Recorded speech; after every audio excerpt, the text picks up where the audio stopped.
clad in white, all-pervading, moon-colored, four-armed with a pleasant face. I meditate on him for the removal of all obstacles. Guru is Brahma, Guru is Vishnu, Guru is Lord Maheshwara, Guru is the Supreme Brahman himself. Salutations to that Guru. Salute Vyasa, who is Vishnu, and Vishnu, who is Vyasa. Salute the Brahman treasure, the descendant of Vasistha. Chanting Rama, Rama in a sweet voice with sweet letters perched on the branch of poetry, I salute Valmiki, the cuckoo, abode of Vedas, Smritis, Puranas, temple of mercy. I bow to Lord Shankara, the world's benefactor. Like word and meaning joined to know word and meaning, I salute the universe's parents, Parvati and Parameshwara. May Lakshmi herself perfect this saying through the sweet glances of the Queen of the King of Srirangam. With the weight of skillful arrangement of words and qualities, poets drink this with their ears itching for more. With golden mark, crown, fine nose, soft smile and lovely cheeks, with fish-shaped earrings, with bimba-like lips and long, graceful glances, may Lord Venkateshwara's face be in my soul. Vimalapati, Kamalakuti, holding a book and prayer beads in her hands, Kamakshi, with beautiful eyes, shining with the Veena, the consort of Brahma. Swift as thought, quick as the wind, master of senses, wisest among the wise, son of the wind, leader of the monkey army, messenger of Rama, I bow my head to you. The remover of all troubles, the giver of all wealth, the delight of the world, Rama, I bow to you again and again. Hari Om, greetings to this gathering in the form of the Supreme Lord.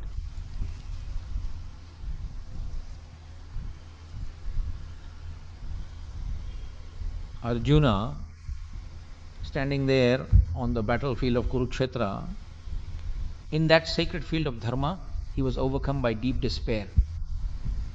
Forgetting the very duty he was supposed to perform, forgetting what his true task and responsibility was, he replaced it at that moment with a sense of pity and compassion that was completely unnecessary for him. And because he fell into that needless sorrow, dharma had to be reorganized and re-established once again right there. To dispel the confusion that Arjuna had and to make him ready to perform his duty, I spoke about the discourse that was started by the great Lord Krishna as the teacher of the world. And in that context, I mentioned that yesterday I gave an introductory lecture on this very subject.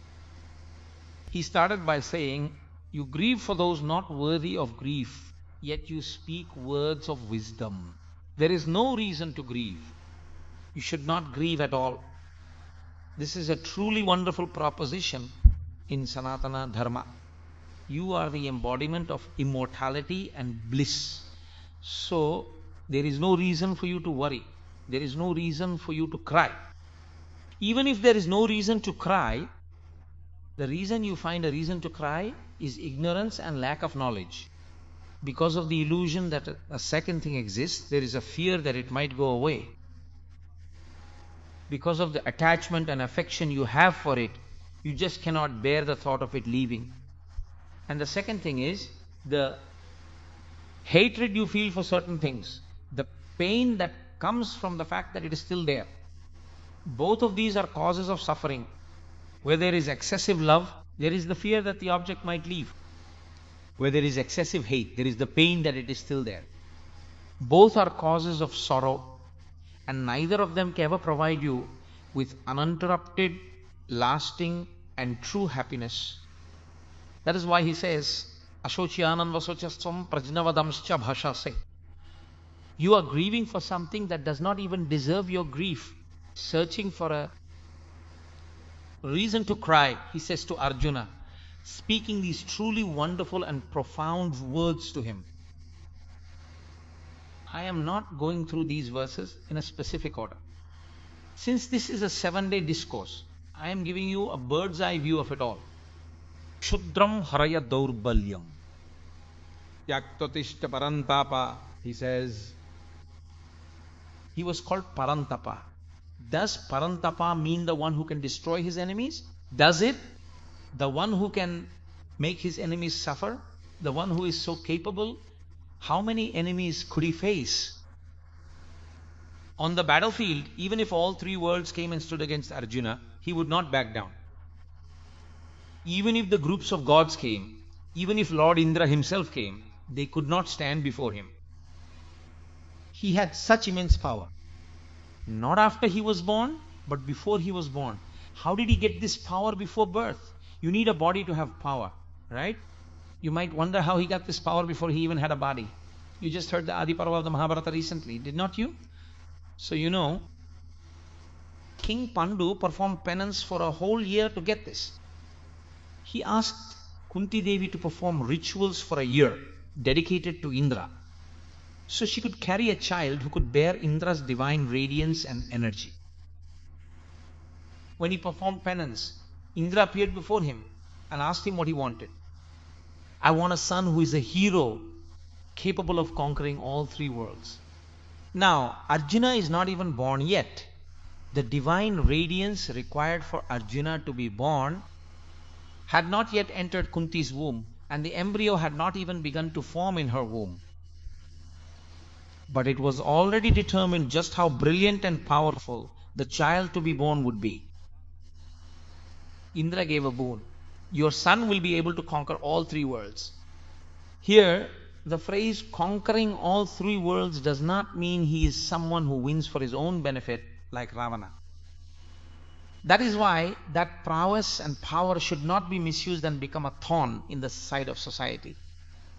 That is why Pandu first asked for Yudhishthira as a blessing from the god of Dharma.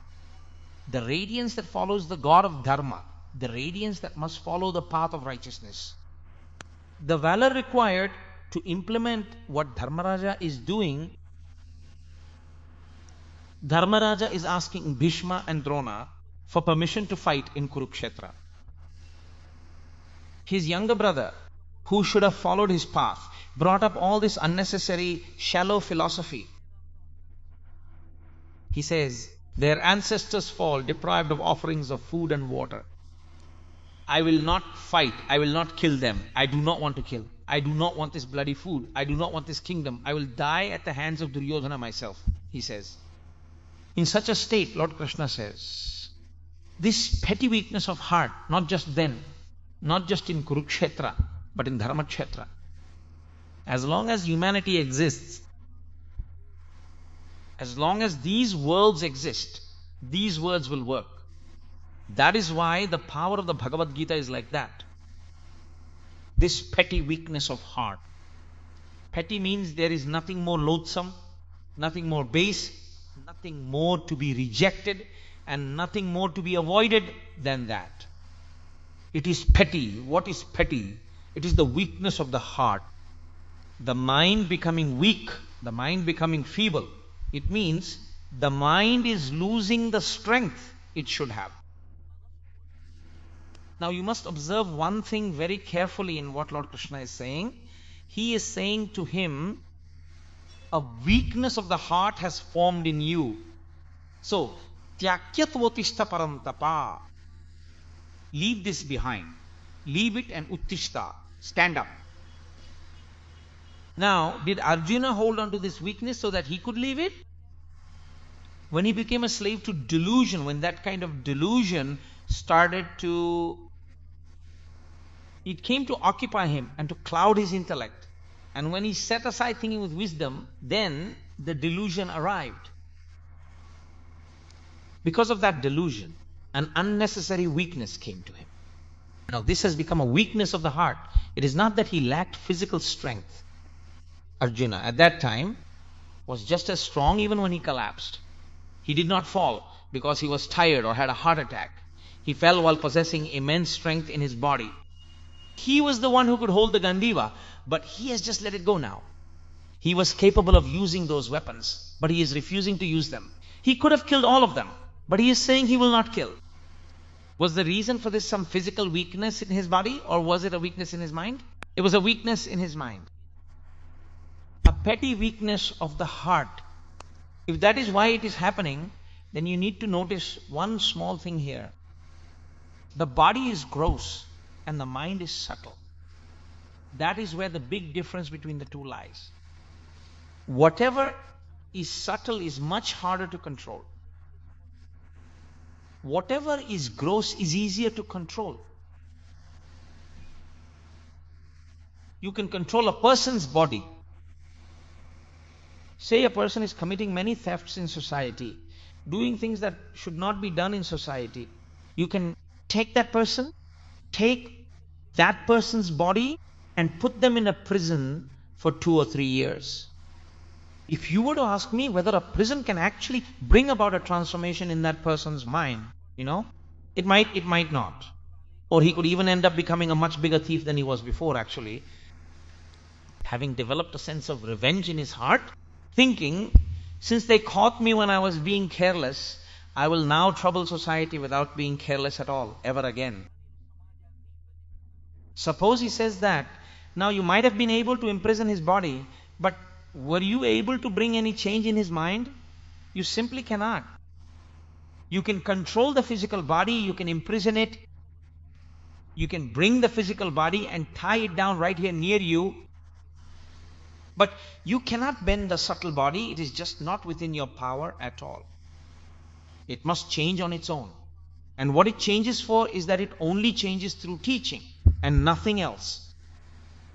If the transformation happens on its own, it will be with good intentions. As long as it does not think with such good intentions, it will remain with bad intentions. To tell you the truth, if I must say one more thing, the danger a person creates has nothing to do with how much physical strength they have. They might have no strength at all. They could be extremely weak. They might not even have the power to fight back if 4 people were to attack them. But suppose their mind is incredibly cruel. Suppose their mind is like a poisonous insect. If it is capable of such cruel thoughts, depending on how far that cruelty goes in those thoughts, their body, even if it is not that strong, can still cause danger to society. Regardless of physical strength, the sheer cruelty of their mind, going beyond their body's power, harms society. Similarly, it does not matter how much physical strength a person has, but through the purity of their mind and through the power of that mind, they can do such great service to society. 95 years of age, Paramacharya Swami remained committed to his dharma, believing that the dharma of a monk is truly the dharma of a monk. And that great soul, without ever getting into a vehicle, walked while holding onto a hand-pushed rickshaw. He would sleep at night in the courtyard of a temple.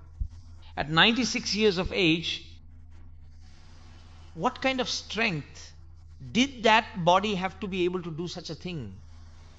If he opened his mouth and spoke just one word, that word became so great. Paramacharya Swami once went to a certain gathering. When he was there, the people in the assembly said, "You are constantly telling us good things, but we are unable to restrain ourselves from committing sins. We are committing sins, and we know it. From the teachings you give us, what we understand is that the very sins we commit are what make us suffer. They are creating a state in nature where divine grace is absent. So now, in this state where we find ourselves unable to free ourselves from this sin, they asked, what should we do if we cannot change our minds to restrain ourselves, no matter how much you might teach us?" He smiled for a moment, waited for 2 minutes, and then he said, "As an act of atonement for the sins that all of you are currently committing, even though I have spoken from the position I am supposed to speak from, since you are unable to listen, and since you have told me that you are unable to change your ways, to get rid of my own pain of telling those who do not change over and over again, but failing to bring about any real change, from now on, I will fast 1 night a week without taking any food at all," he said to them.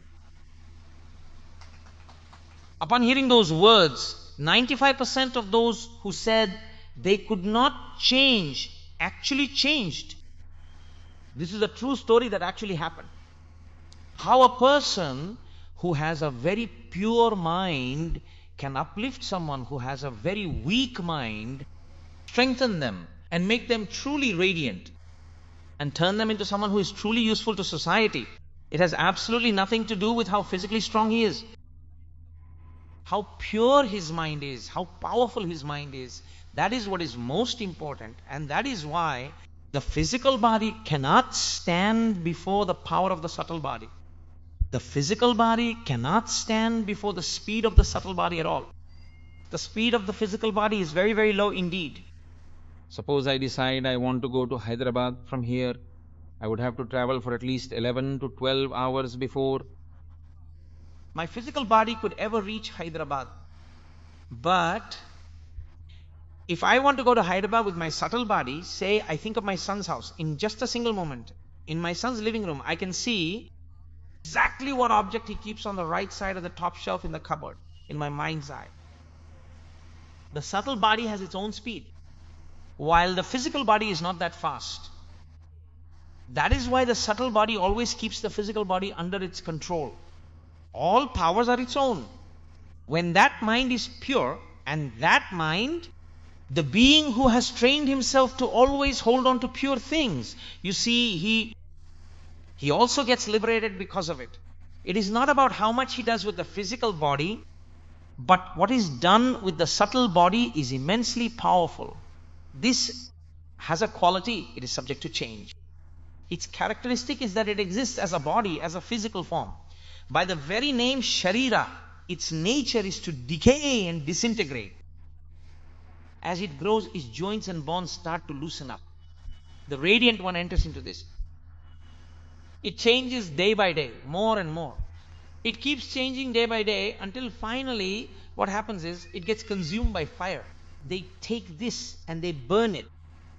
So what happens at the very end is, no matter how respectfully you looked at the body or how lovingly you treated it, no matter how much respect that body received in the world, how many garlands it wore, or how many people bowed down to it, how many thousands listened when he spoke, or how many salutations they offered, none of these things will matter. That was the good work he did while he was still in that body. So he carried out the divine command with great devotion. But no matter how great that body might be, or how much of a Mahatma's body it is, in the very end, it must be burned, or it must be buried deep within the earth. There is simply no other way for it to remain as a body anymore. Even for someone as great as Paramacharya Swami, his body must eventually return to the 5 elements. Even Vivekananda had to leave, even Ramakrishna Paramahamsa had to leave. Bodies pass away. So the mind, that remains powerful. No matter how worn out this becomes, no matter how much it ages, if the mind is strong, if the mind is radiant, if the mind is pure, then even a single word it speaks becomes an Upanishad for the whole world. That is why Vedanta must be experienced. Vedanta must serve to purify the mind. Dharma that is not put into practice, Vedanta that one does not follow or take to heart, are of no use to anyone.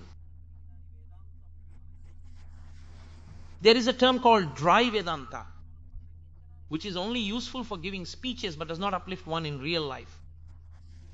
Only the Vedanta that truly touches the mind is what truly liberates a person. Ramakrishna Paramahamsa used to say something. Once, while a man was giving lectures, his brother-in-law came to his house. He used to go along and listen to those lectures. He would come and go to his sister and say, Sister, you have no idea how well brother-in-law spoke. Oh, listening to brother-in-law's words, I do not even feel like getting married anymore. He spoke so great, he would say. Every day the wife would say to her husband, Dear, when you go to those lectures of yours, you are taking him along with you. The boy, he's becoming detached. He's like, yuck, I do not want this anymore. Sister, I do not like it at all. I have started to hate life after hearing brother-in-law's words. What is marriage now? What is life? What is family? That is how he feels, he says. I am afraid he might go off and become a monk, dear, she said. Then the husband would say, do not be afraid, dear. Actually, anyone who talks this much with his mouth like that will never leave his family life behind. The one who has truly attained detachment will just leave without saying a single word. He will just go away. Every day she would say the same thing and he would say the same thing. One day the wife asked her husband again, "Dear, today my brother spoke even more grandly." He was lying down there on the bed. The man who was lying down got up and said, "You think your brother has taken it to heart? You think it has really sunk in? You think he will join the monks? Do you know how someone who has truly taken it to heart leaves home? He just left like that. He took a towel, put it on his shoulder and walked away. After leaving, he never came back home." It means it really sank into his mind. Whatever sinks in, that is Vedanta, and that is when it becomes useful. Vedanta must be digested. Vedanta must take hold of the mind. Vedanta that does not grip the mind is not practical and will not give you courage. Because what gives you courage, what gives you light, what gives you speed, and what gives you that very power is what purifies your body. It does this even if it is in a body that is completely worn out. Only the mind can perform countless holy deeds, not the body, because the body has its own physical limitations. Once it gets dark, you cannot go out. But even then, even in pitch darkness, you can circumambulate the temple streets of the Ananda Nilayam with your mind. To see the Sahasra Dipalankara Seva with this body and these eyes, you have to be on the 7 hills from 5:30 to 6:30 in the evening for a full hour. But for a person with a powerful mind, even if it has been 15 years since he went to Venkatachalam, and even if his body is 98 years old, he will have no worries. Even at the age of 98, he could just lie down in a folding chair, close his eyes, and mentally go there. That is why at the end of Kishkindha Kanda, in Ramayana, sage Valmiki makes a wonderful proposition. He says this, Sa vegavan vega samahitatma Haripravira paravira hanta manasamadhaya mahanubhavo jagama lankam manasa manasvi. He says, it is a wonderful verse. It is the foundation for the entire Sundarakanda. That verse is the foundation. In that, he starts by saying that Hanuman had not yet reached the city of Lanka with his body, nor had he crossed the 100 yojanas of the sea. But Jagama Lankam Manasa Manasvi, he had already reached the city of Lanka with his mind. Below him there were millions of monkeys. What were they seeing? They were saying, "Oh my God, there is such a huge ocean. How will he ever go?" None of them were the ones going. They were just onlookers. The onlookers were worried about how he would go. But the one who had to go had already reached with his mind. Meaning, unless the mind has that strength first, the body will not go. The mind must have that strength. But if the mind becomes weak, do you know what the immediate big danger is that follows?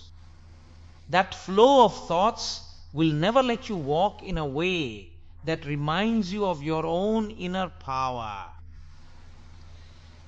If fear sets in, if fear comes from within for any reason at all, do you know what happens?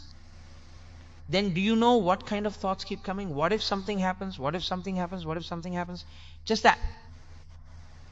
Except for that, he cannot do anything else. He is perfectly fine. Nothing is wrong. His health is great. But if he has to go to Hyderabad from here, he asks someone to come along. He asks, "Will you come? Will you come?" Why do you need company for Hyderabad? You can go yourself. You have no issues, no sugar, no BP, nothing at all. Why do you need company? Just to be safe. I have grown old, you see. So why should I go all alone? He says, why should I go alone? Why go alone since I have grown old? His doubt is that while he is lying on the berth in the dark and no one around knows who he is and he is all alone, if he loses consciousness or has a fit and cannot even say his own name, how will they identify him? How will they know who he is? Maybe he will just pass away, or they will drop him off somewhere, or they will take him away and leave him. All these are just distorted thoughts. No right thoughts come to his mind. Do you know what this thought does to a person? A man who could have gone to Hyderabad looking like a groom ended up not going just because he could not find anyone to go with him. Now, did he not go because his body lacked strength or because his mind lacked strength? Why did he not go? It is not that he did not go because his body lacked strength, but because his mind lacked strength. Then there is another man. If someone says, "Sir, why do you go to the temple for circumambulation at this age? You might fall down, he says to them. If I stop doing circumambulations at the temple, will I live forever? Will I? I will not be around then anyway. So, as long as I have this body, what else is there to do but go to the temple? If I stop going to the temple and just keep looking after this body, then what is the point of being given this raft? The river is flooding. You have a boat. So just cross the river in this boat. And once you cross the river, you will reach the other side. Once you are there, nothing can touch you because it is very high up. The flood will not affect you anymore. So cross the river quickly. They said if the flood comes, you will not be able to cross it. One man quickly took his boat and crossed the river. Another man looked at his boat and thought, wow, what a beautiful boat. I had it painted so well and I worked so hard to get it made. Now, if I am going in a boat like this, well, he said it would not come for an hour. But what if the flood comes just as I set off and this boat cannot handle it? What if this boat suddenly capsizes and I am stuck inside, unable to get out, and I get swept away in the meantime? He said that, but will we really be swept away? I am on the shore, or not I? So instead of getting in, he hid the boat and stood on the shore. An hour passed and the flood came. The boat was gone and he was gone too.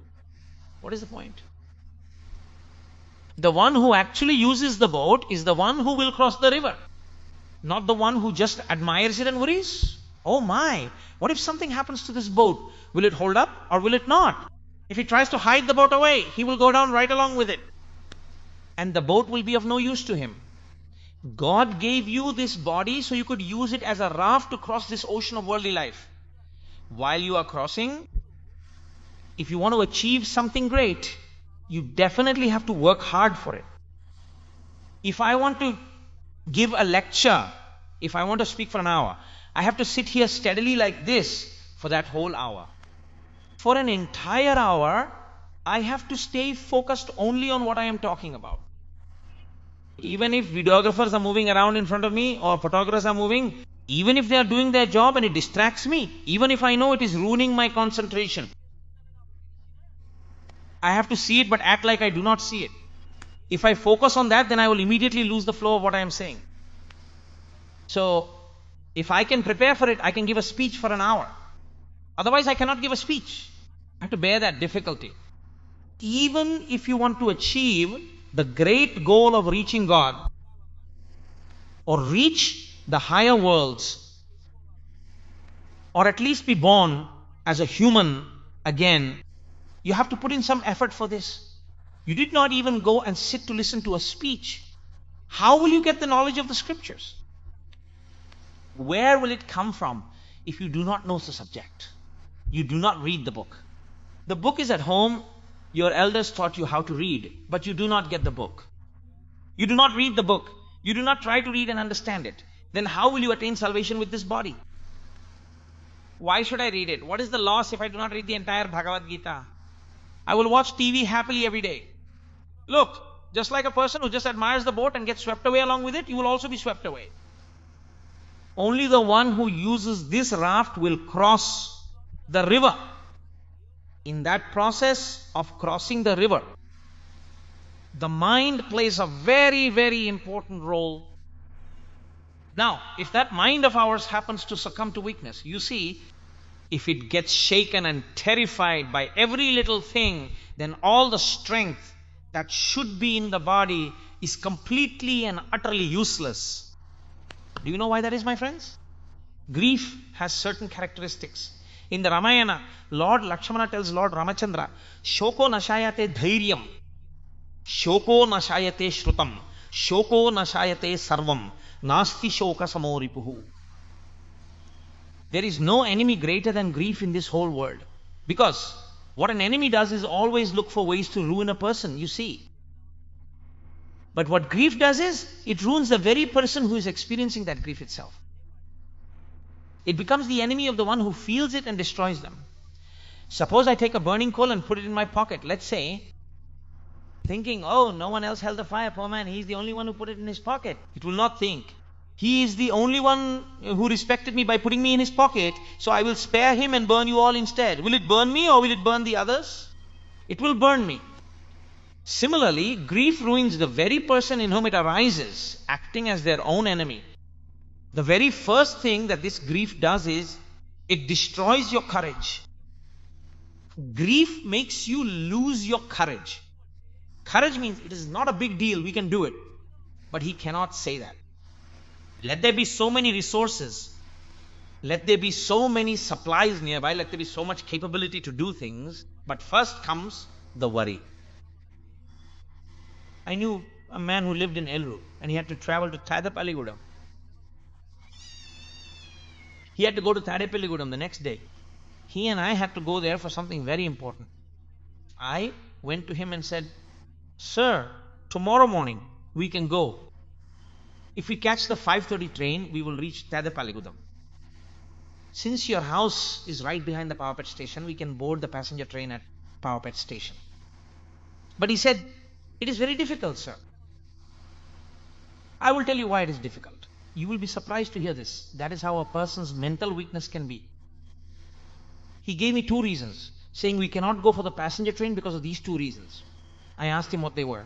He said, a mad dog is roaming 3 lanes away. It is winter. You see, it does not get light by 5. If we leave the house at 5 and that mad dog attacks us, Thedapalligudam will be the last thing on our minds. There will be no one to save us and we will get hydrophobia. No one will even look at us in their own homes these days. So we cannot take the risk. Since the mad dog is 3 streets away, we cannot go. That is the first thing. Second, I do not have any change at all. So what if you do not have change? You do not know Koteswara Rao. If you go to the booking counter and hand over a 100 rupee note and ask for Thadapalligudam, he will push our hand away and tell us to go get change. No one will give it. Who will give change for 100 rupees so early in the morning? He will ask where he would have change so early in the day. Even if you think of drinking a coffee to get change, he will ask how he can give change just for a single coffee. So now I'm not going to go to everyone's house and stand in front of their doors just to ask them, "Ma'am, please give me change for 100 rupees. Cannot go now because it is already night. It is past 9. It would not be right to wake people up and ask for change for 100 rupees. And there is no guarantee he will give change tomorrow morning. So he said no. I was stunned and just said, "Okay then." And I left. I have succeeded in my task. I have achieved the result I was supposed to get. So that the mad dog would not chase him. He started his journey around 7 or 8. By the time he arrived, the place where he was supposed to get the benefit had already closed. He could not get it. And you might think that is just a simple thing. He could never achieve that thing again in his life. His body just passed away like that. So if the mind becomes weak, you see, no matter how much strength a man's body has, he cannot achieve it. Suppose you have 100,000 rupees and he does not have change for 100 rupees. Just keep it and give me the ticket to Gudam. It is fine. My priority is to go to Gudam. If you say you will take it, he will give you the 100 rupees change himself. If there is no courage at all, then to do any work you need courage. If you are cowardly for everything, what else can you do? Such a person cannot do anything. So sorrow destroys courage. Sorrow destroys what is heard. What you have heard will not come to memory. Whatever you have heard, none of those things will come to your memory because sorrow, because of that sorrow, everything you heard will be hidden away. For a person who is overwhelmed by fear, even after hearing so many great things from so many great people, he was still the brother of Dharmaraja himself and continued to stay with him. But he does not remember the words Dharmaraja said. He stayed with Lord Krishna. He does not remember the words Lord Krishna said. He does not remember Draupadi's crying before Kurukshetra. He does not remember why he should fight. Sorrow destroys what is heard. Sorrow destroys everything. And for someone who has lost courage, who does not remember the words of the elders, and who cannot manage the task, what is there for him to gain? He cannot gain anything. Therefore, he loses everything. So, shoko nasagite sarvam nasti shoka samoripuhu. In this world, there is no enemy equal to sorrow. Enthusiasm is the only friend. Do you know who the greatest friend in the world is? It is enthusiasm. Utsaho balavan narya nastutya hatparam balam sotsahasya stiloksmin nakinchitapi durlabham. For one with enthusiasm, nothing is impossible. If he has that enthusiasm and thinks, why can we not do it? We can do it. He can achieve it. and he can stand firm in that effort. But for one who lacks that enthusiasm, no matter how many resources or assets he has, there is nothing he can do. So, it is a petty weakness of the heart. Are you not ashamed to even say these words to me? Will you just collapse shamelessly? Have you abandoned the Gandiva? Is your whole body covered in sweat now? Have you become a coward? Are you saying you are afraid? Are you saying you will not fight? Do you not feel disgusted by your own words, Arjuna? So, this petty weakness of the heart, cast it off and stand up. Oh, scorcher of foes! Do you know what the irony is in all this? The one who has fallen into that weakness must be the one to cast it off. No matter how many times someone else whispers in their ear to let it go, let it go, let it go, they just will not let it go. Until then, their courage will not return to them. Now, for Arjuna to regain his courage, that delusion of his must first be cleared away. Once that delusion is gone and he remembers what he needs to remember, when he realizes what his duty actually is in this moment, when he recalls what his dharma is, and when he prepares himself to do the work he must do, he will just be able to do it. That is all there is to it. So, you must immediately cast aside this petty and wretched weakness of the heart. 2. Cast it aside and arise. Get up, Arjuna, and begin. Begin the battle. The word arise here does not just mean to physically stand up with your body. The word arise means to stand with the same resolve as you once stood before. With the same joy you had before coming to this war. Thinking, finally, after all this time, my revenge is near. Finally, I am destroying these evil-minded Kauravas. I am performing my duty as I should. Being born a Kshatriya, I am upholding the dharma of slaying the wicked ones. Get back that resolve you came with. Do you know what the sign of regaining that resolve is? You must pick up your Gandiva and stand up again. It took 18 chapters of teaching to raise the fallen Arjuna. Falling down in life is very easy. Getting back up is not that simple at all. To rise again, someone who has become mentally weakened needs to find a teacher like Lord Krishna. They need to find such good teachings again, understand their duty, and stand up to hold the Gandiva bow once more. That is why we are all in that field of dharma.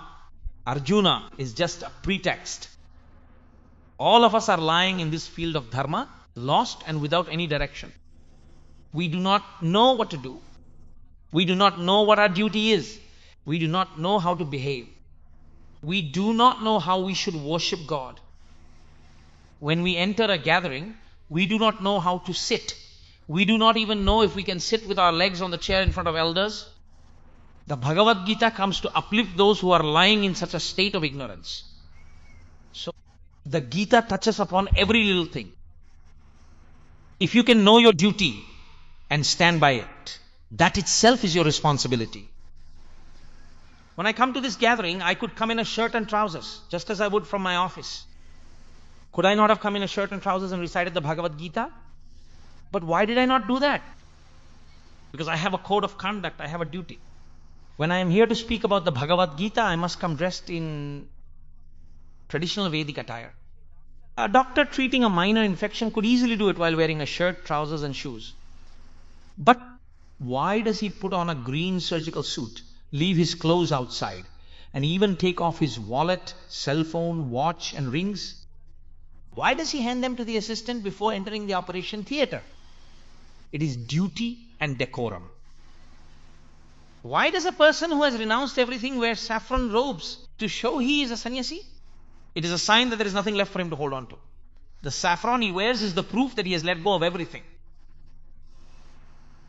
Each thing symbolizes something specific. To fulfill the purpose for which you have come, you must embrace the principles required to perform your duty. You should be able to stand like that, you should be able to sit like that, and you should be able to behave exactly as you are meant to. Did a man who came to the battlefield perform penance and acquire weapons just to talk about compassion for all beings? Is a Kshatriya who has acquired so many weapons and must uphold righteousness supposed to adopt the duties of a monk or a Brahmin and just give lectures on compassion before heading back home? Is that what a Kshatriya is supposed to do? You have fallen into such deep delusion. This is a petty weakness of heart. You have clung to a duty that is not yours. And that is where all this misfortune comes from. That is where all this weakness comes from. Hold on to your own duty. A Brahmin is the one who should speak of this compassion. A Brahmin is the one who should give lectures on this compassion. A Brahmin is the one who should practice this compassion. But to ensure that righteousness prevails in this world, a Kshatriya must slay those who have embraced unrighteousness and uphold the law. That is your duty, your responsibility. This delusional mindset comes from abandoning one duty and grabbing another, and it has brought you down. Now, despite being a man and so great, you have become like a eunuch. Are you a woman or a man? Wherever you are in society, you are a question. If a woman comes to a meeting, there is no problem. If a man comes to a meeting, there is no problem. If a woman is at home, there is no problem. If a man is at home, there is no problem.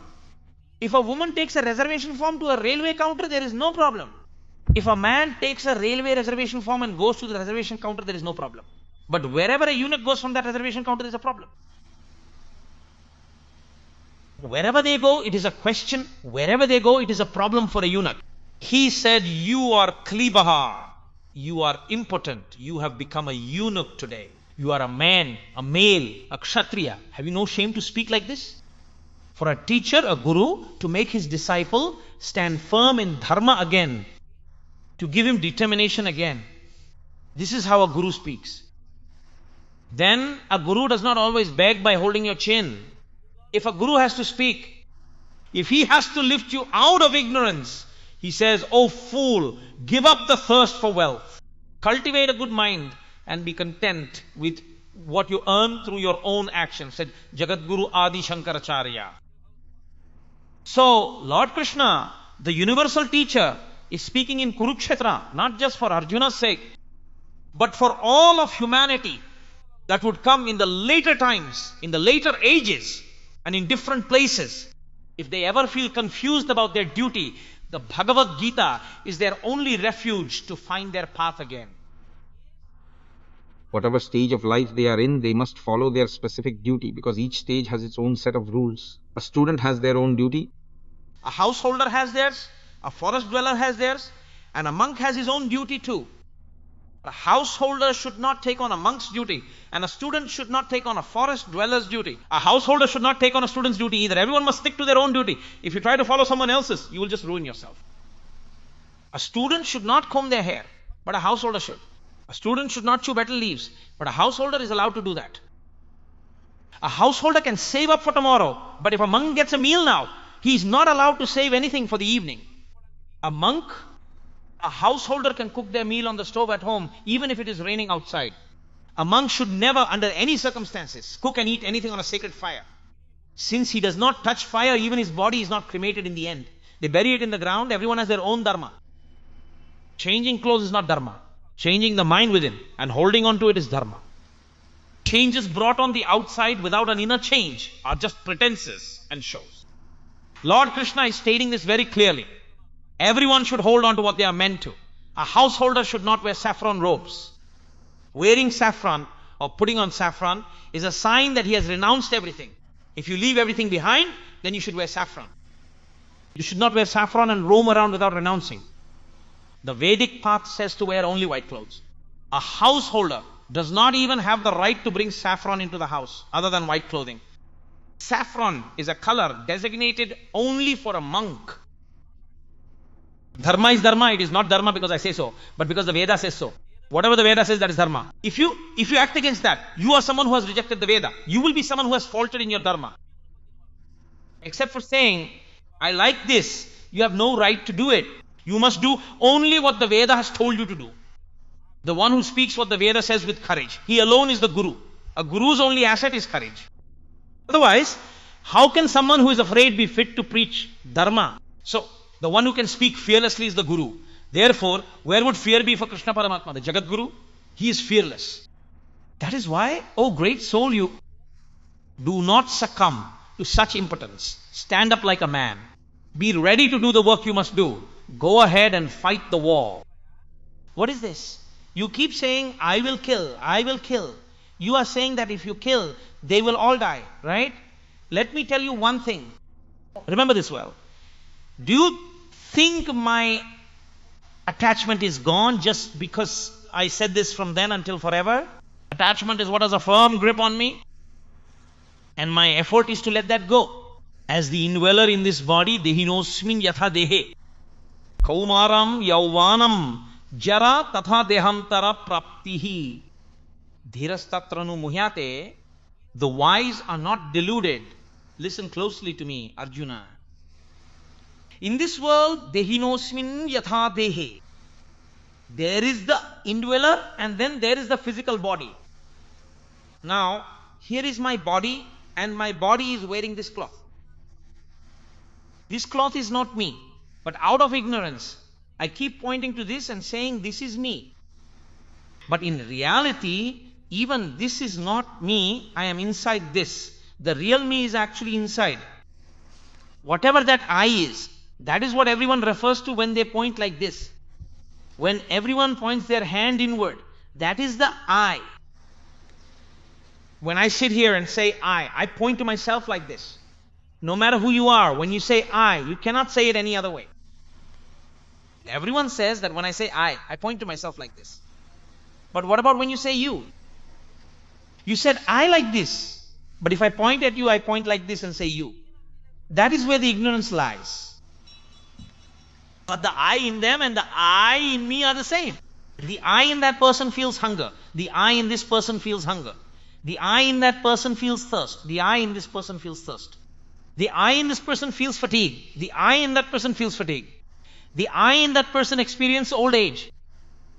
The I that is present in here, old age is for the physical body, but the I that is inside always remains as a witness. While the body experiences all these, the I inside feels that this body is hungry, eats through that, and finds satisfaction. The I inside feels this body is hungry, and when something is put in, it finds satisfaction. Just as the I in here feels satisfied when hungry, the I in there also feels satisfied in the same way. So when I say I, whatever is present in me is also present in that. There is nothing else. Only that essence exists. That essence is there when I say I, and that essence is there when you say you. But all the ignorance comes in the middle when you say you and we become separate. He says, it does not matter what happens to that person, as long as I am fine. No, when the one in here is hungry, and when you put some food in here, just as this one feels satisfied, just as the thing that is called I in me feels happy, that same I is in that too. That I also feels happy in the same way if you put food in there when hungry. Nothing. That is also empty. That is also crying without food. If you put a little in there, the I in there will be happy, and the I in here will be happy.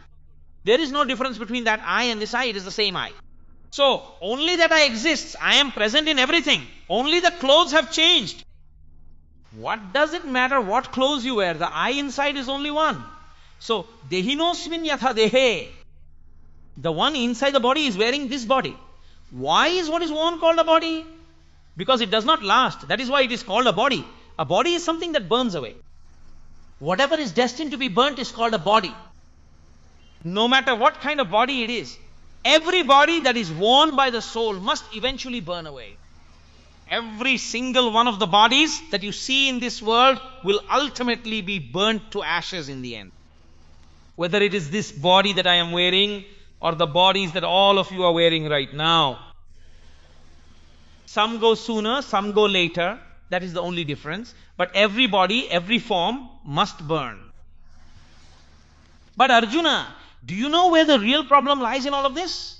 A person experiences three distinct stages in life. Childhood, youth, and old age. A person goes through childhood, but the state before that is not remembered at all. Memories start from childhood. Usually, in this world, a person does not remember their own state until they reach 3 years of age. Suppose I try to think about how I was before I was 3 years old. Even if I rack my brain, I cannot remember a thing. But I was there then, but then childhood came to this body. When this body was in childhood, in the evenings, it was not about giving lectures like this. By the time evening came, I would look for a couple of people make bets with them. And if those two ran, I would touch them while playing. I would keep following them. Or maybe I would just read some book. If mom served leftover rice, I would eat it nicely in the morning. Sleeping when mom said to sleep. Holding out my hand if the teacher hit me. And studying when the teacher said to study. When this body was in childhood, I was a boy, I was a student, I was studying. I was still young.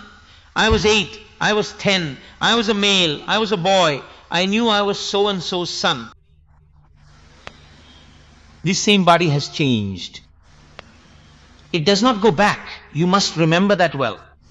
I accept all of these things. I have absolutely no objection to accepting these. I am talking about is the witness within me. I am in my youth. Once, when I was about 25 or 26 years old, my mother wanted to get me married. I said, yes, I am in my youth, I should get married, and I agreed to it then. I searched for a woman who would be a suitable match for me at that time. I accepted her as my wife at that time. Now, being in my youth and having good strength in my body, when an elderly man was about to climb a ladder, I said, why are you climbing the ladder? You stay down. If your foot slips suddenly, it will be a problem. So I climbed it. He did not say anything. He did not ask, what if your foot slips? Do you know why? Even if I slip and fall, nothing will happen to me because I am in my youth and I have strength. So I said I can climb, and he also just kept quiet about it. I have the strength. I did not have any trouble when I fasted. Even if I sat for prayer at 3 in the morning and got up from it at 11 in the afternoon, sitting like that for so long, holding my breath, I did not have any objection at all. I realized that I was in my youth. I realized it then too, that meaning this body was in its youth. I passed my youth. I have reached the age to have grandchildren. It would be nice if a grandson or granddaughter was born. I am becoming a grandfather. I am going to be a grandfather. I am past 50 years old. If another 9 years pass, my 60th birthday will be completed. I will see the year I was born. My hair is turning white. My skin, which was so tight and without any wrinkles, it is not like that now. My skin has started to wrinkle. Whatever I ate before used to be digested. Now this body is not able to digest like that.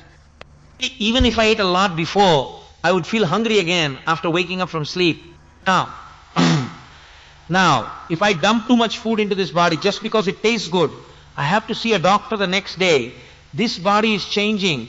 It is moving into old age. Now, this body, these eyes, if you take off my glasses and give me a book to read, I cannot read it. These eyes cannot see. They always need glasses. They can only see if I wear these glasses. So, even if I sleep on a railway upper berth, there must be a small pocket nearby. I have to hang my glasses there before sleeping. I can hide my wallet, but I cannot hide my glasses. They must be hung right there. I might even take off the Rudraksha beads from my neck, put them under the pillow and lie down on the berth. But in the rush of reaching the station, I might forget them and get off. But I will never forget my glasses. They have become an integral part of my body. Because without those glasses, I cannot see anything at all. So now, without glasses, my body cannot see anything. My eyes cannot see. In the past, I could hear things just like that. But now, for some reason, my hearing is fading. So this body is undergoing a change. It is getting old. It is aging. It is giving in. And the joints are loosening up. We agree up to this point. How do we agree? The I that is inside remains without any change. If it does not change, only then can it perceive what is changing. Right? If that itself changed, then what would it even perceive? When can we know the speed of a train that is passing by us? If we are sitting in a stationary train, while the train we are in is moving fast, if the other train goes by fast, we think that train went that fast. It is not that train that went so fast, we are going that fast, so it seemed to go that fast. Combining this speed and that speed, it feels like it passed quickly, because we move forward that fast. That is an illusion. Instead, that which does not change is the I inside. It stays and perceives all these changes. Suppose someone asked what your status was. It once a child. My inner self said, I am still a child. I am still a kid. So it said, right child. It said, do not wear pants. Wear shorts. So I wore shorts. Asked for a half ticket. So I asked for a half ticket. When I sat on the train, suppose I wanted a seat. A mother came and said, dear, sit on my lap. And she made me sit. That mother made me sit on her lap, just like she would seat her own child. She seated me just like we would seat our own child. I am over 18 now. I am in my youth. How has my duty changed now? Now that I am in my youth, I will ask for a full ticket. Would I say, when I was a little kid, I sat on some lady's lap like this? No, I would not. I would say, mother, you sit, I have the strength. It is okay, mother. You sit, I will stand. I can stand, mother. I have the strength. I will ask her. Back then I had that strength. But now I would say, dear, I cannot stand for long. My knees hurt. You are young, right? Can you stand and give me some space? I would plead. Because it realizes that I have now become an old man. It asks, how old are you? Put me down as a senior citizen. I have a ticket concession. It means I have become a senior citizen. I have become an old man. It is constantly knowing. That which is being known has no change at all. But whatever is being known, that definitely has changed. If you observe a little more carefully, you will find your true self right there. Suppose there is a pain right here in this body. He says, something is hurting here, sir. Whatever is feeling that pain, the one that is knowing the pain has no pain itself. That is exactly why it knows that this part is hurting. This eye is not me. That is why it sees that this eye cannot see when soapnut juice falls into it. The eye is seeing what it cannot see. The eye that is inside. Otherwise, if I were the eye, if the eye cannot see, then how would I see that the eye cannot see? I am the one seeing that the eye cannot see. I am the one knowing that this body is in pain. I am the one who knew that this body was in its childhood. I am the one who realized this body has entered youth. Yet I have not changed. Was there no change in childhood? I remain just the same. The body has entered youth, but there was no change in me. Only the body has changed. The body has moved into old age, but there is no change in me. I just realized it entered old age. There is only one thing you do not know, and that is why you are afraid, he said. Lord Krishna said, do you know what you do not realize? This will fall. Your whole fear is that even if this falls, even if the bodies of those you love most fall, they will no longer exist. You think that if this falls, you will not exist either. If your body in childhood moves into youth, did the I inside cease to exist? It is still there, right? If your body in youth reaches old age, did the I inside cease to exist? It is still there, right? If the body in old age falls, why do you think the I inside will cease to exist? It will remain. And if it remains, then what about its body? Tatha dehantara prapti. It will attain another body again. Why attain it like that? Why can it not just stay in this one? I mean, it has a certain quality. It does not stay in something that is completely worn out and decayed. This is the nature of that living being. That is why if the roof of a house is full of holes and the house is in ruins, he says, oh, I cannot live here. And he just leaves. If all the tiles have fallen off, there are holes everywhere, and rain and sunlight are pouring in through them, the house is ruined. It has become a dilapidated home. So he says, I will not stay here, and walks out. Does he say, there are still 4 walls and some beams, so I will stay here? No, he does not. If the rays of the sun and the moon fall inside, he leaves and goes out. If rain and heat come in, he says, I will not stay in this place.